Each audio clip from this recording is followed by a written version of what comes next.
Hey, Richardson here talking about the spring game. Jay, good to see you. Long time good no to be see. back. It's been a long time, right? Yeah, hey, we are ready for some football. Yeah, it's about daggone time, right? It is, and I know a lot of people are going out to the spring game, going to have some fun, but while it is fun, I mean, for the team, I mean, there's a reason why they do this. Well, yeah, and this year, more than any other year, there's going to be a lot of pressure for these younger guys to compete and to go back and forth because there's a lot of reloading to do. We don't say rebuilding at Ohio State, we say reloading because every year we got a new crop of guys and all of them can play and we always have the best recruits. But there's a lot of holes right now in our offense especially that we're trying to fill, and there's a lot of young talent that we're looking to fill it. And they're saying they want, the coach wants 100,000 people in the stadium. Trying to make a record, right? Yeah, yes.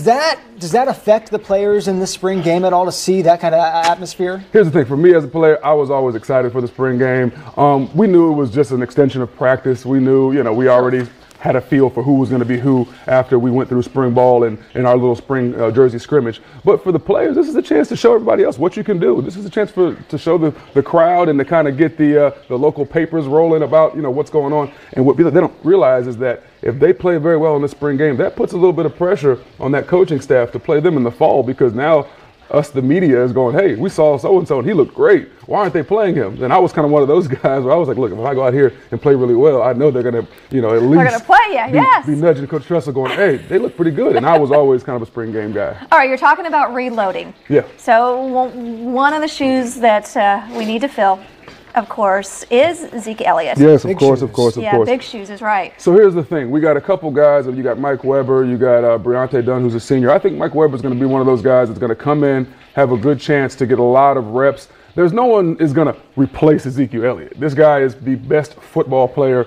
I might have ever seen at Ohio State from an offensive standpoint because of his versatility and because of his well-roundedness. I mean, Mel Kiper and Todd McShay both call him the best player in this draft. And the only reason he won't be taken 1 overall is just by need. I don't think the St. Louis Rams need a running back. They have Todd Gurley. But this guy is the truth. The reality of it is it's going to be running back by committee. You're going to have Curtis Samuel, who's going to be a great, slasher and cutter. He's also a good H-back. So there's a lot of different ways to replace Zeke, but no one replaces Zeke. What about Braxton Miller's replacement? Okay, so similar situation, only now we have a couple guys who can do a few different things. We got Torrance Gibson, big 6'4", wide out. He was a quarterback turned into a wide receiver. He's got track speed. The guy's got leaping ability.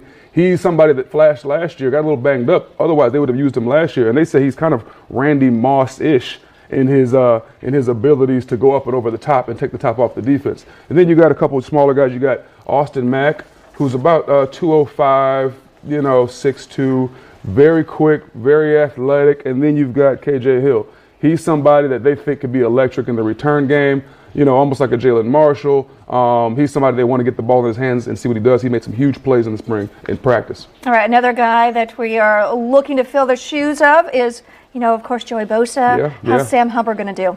So another situation where this will be replacement by committee. You got to understand, Ohio State, these last 2 years have had these epic players like a Bosa and Ezekiel Elliott. You don't really replace these guys. You just kind of find guys who can fill in his numbers by committee. So if Joey had 13 sacks, maybe you need a guy that can get 7, another guy that can get 6, or however you can do it. Well, Tyquan Lewis and Sam Hubbard are 2 guys that can do all of those things. They can come in and play fantastic. As you can see, Sam Hubbard replaced Joey in a couple situations where there was an injury, one situation where Joey was suspended, and he came in and played very well. He's athletic. He's a former lacrosse player in high school. He played a little safety, and then he bulks up, hits the weight room, and next thing you know, he's this freak athlete out here running around making these huge plays, and he's a guy that we really hope can be the next quote-unquote Joey Bosa, but I don't know that there is a guy. You rooting for Scarlet or Gray? I was always a Scarlet kind of guy. Okay, there you go.